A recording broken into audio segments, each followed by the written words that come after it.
Guten Morgen. Ik heisse Pekkernet Ryan Diwar. I wanted to talk to you this morning about this architectural style that you see behind me and around me. It's probably best preserved behind me here. It's called Gründerzeit.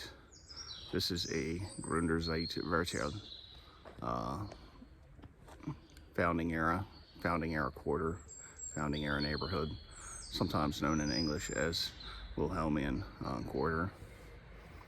Basically, what happened is after the Prussians defeated the French, 1871, formed the German Empire, united Germany into one nation, minus Austria, which it had previously defeated in the Brothers' War, 1866. Um, there was a massive time of economic expansion and construction of railroads and the construction of living quarters for workers in neighborhoods. Part of the goal was to really just build better uh, living quarters for the workers for the cities that had become rapidly industrialized. And this was partially to make the new citizens of the German nation think that it was all worth it, that all the fighting was worth it, and that they were entering a new golden age. Uh, Unfortunately, there was a global crash, economic crash in 1873, starting in Vienna but spreading in the United States and Canada as well as here in Germany, all due to the same thing going on in those nations. A time of consolidation of the country formation, rapid expansion, and a shift to the gold standard away from silver currency just brought everything down. There's a long period, a long recession, they call it that. And then in the early 1800s up to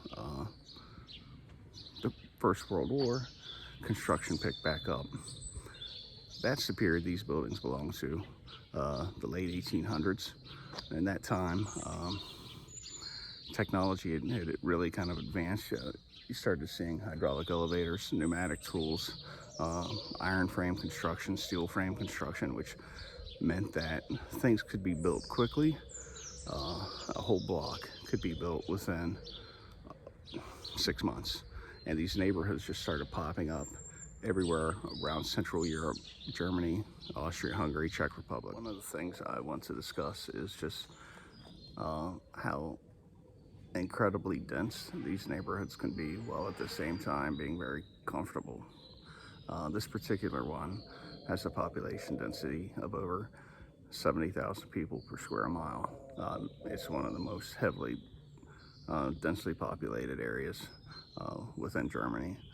But here I am on a Sunday morning, 7 o'clock in the morning. It's dead quiet. Part of that's thanks to the laws here. But it's also just the comfort of this style of construction. 5 to 7 stories is very common. You don't really hear your neighbors though, however, because of cement walls were used in the construction. It blocks the sound. There's a variety of housing sizes, but it's not uncommon for buildings on the second, third floors to have condos that are in excess of 2,000 square feet, while other smaller apartments might only be 700 square feet. Often you have businesses on the first floor, maybe even on the second floor, off a doctor's office or something like that, and a central staircase. But being made of cement, they're not only quiet, they're very safe. Unlike a lot of the earlier buildings of the time, there's not a huge fire hazard here. And, you know, like I said, they're really pleasant places to live. I want to take the time to point out these passageways. They look like garage doors. A lot of times they are. But more often they are just passageways into an interior courtyard. These are large blocks, but in the middle they're often open, and within that center there's courtyards, like I said. There can be garages, service stations, there can be storage units, there could be other residential quarters. And it's not always the case that the ones on the outside are nicer than the ones on the inside. I've been in some buildings in the interior courtyards that are really, really nice. I've mentioned different size apartments. One of the things that the Germans intentionally tried to do, unlike the United States in that time period, is mix social classes. They wanted the rich and the poor to live together. You know, in the countryside, the rich and the poor aren't always that separated. You see that in small towns in West Virginia. Poor kids go to school with the rich kids. And they wanted to maintain that here because you were uniting a bunch of smaller German states into one bigger nation. And they wanted that sense of unity. You see here all these trees. Not every street has that. I think these are here because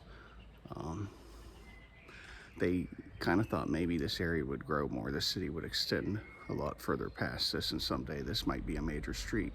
It just never became that.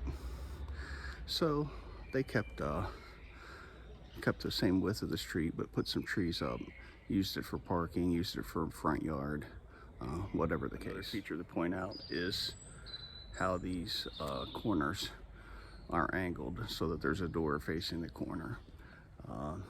This is used for shops. A lot of times it was used for a bar, for the corner bar. In this case, it's a coffee shop and a book club.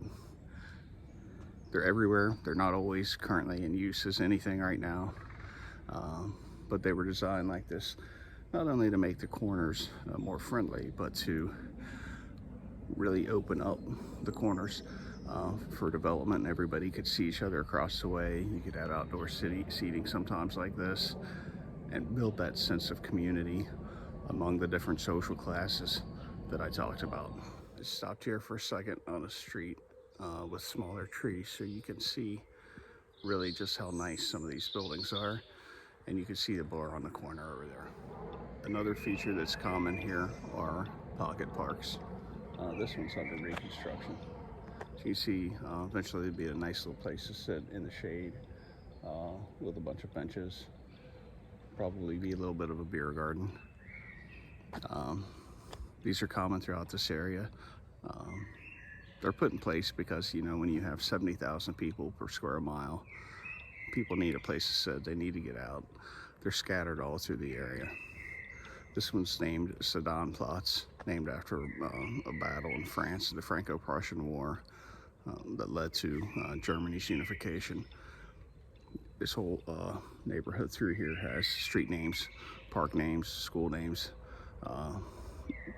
that are named after either battles or conquests, like Alsace-Platz, which is named after the region of France which was taken from them, or generals either in the Napoleonic Wars or Franco-Prussian Wars, people who were important to the founding of Germany. Was done to create a sense of unity and pride among the different people. You know, this was not part of Prussia, but they wanted to create that sense of togetherness and nationalism. Oh, hey, I didn't even intend to include this in the video, but I noticed it.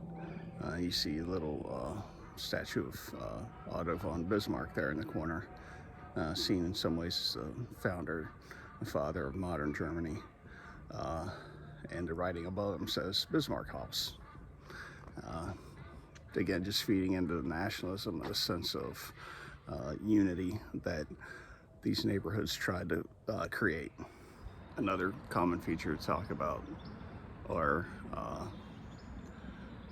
boulevards and avenues. See, all of this architecture is kind of, in a way, modeled after Paris. Paris, beginning around 1850, began a massive campaign of reconstruction, of cutting through the old medieval, early modern buildings and replacing them with much larger wood or iron frame brick buildings to improve cleanliness, cut down on the amount of disease, cholera and things like that, but also just to be grand, you know, to show off a little bit. 1866, Austria got beaten pretty badly by Prussia and agreed to stop interfering in Germany. And they kind of focused on becoming the Austro-Hungarian Empire, to kind of go in the corner, lick their wounds, move into Eastern Europe. And they wanted to rebuild Vienna. So Vienna today, very beautiful city, but it was rebuilt at that time. Most of the architecture is not that old. It's, 180 years at most. And then when the Germans created their empire in 1871, they didn't want to be shown up by the Austrians. They liked what they saw. They said, we want those in our own towns. But in many cases, they weren't actually cutting through old parts of the city anymore. They were building new parts of the city. This ring road kind of cuts right around the edge of the existing town on both sides. The boulevard gets you around the town, and the avenue gets you across town, only because they're Germans and they don't want to use French names. There's a Ringstrasse. And behind me is Ringkirch. That dude you see standing, statue on either side, is William of Orange. The House of Orange is the local noble family here. They currently sit on the throne of Netherlands, and at one point also ruled the United Kingdom, or England, I should say. You hurry this up because it's starting to rain. I'll talk to you about a final feature. A lot of this architectural style, Gründerzeitviertel, contains. It's a train station. You can also see political signs behind me. Germany's not immune to the curse of political signs during election season.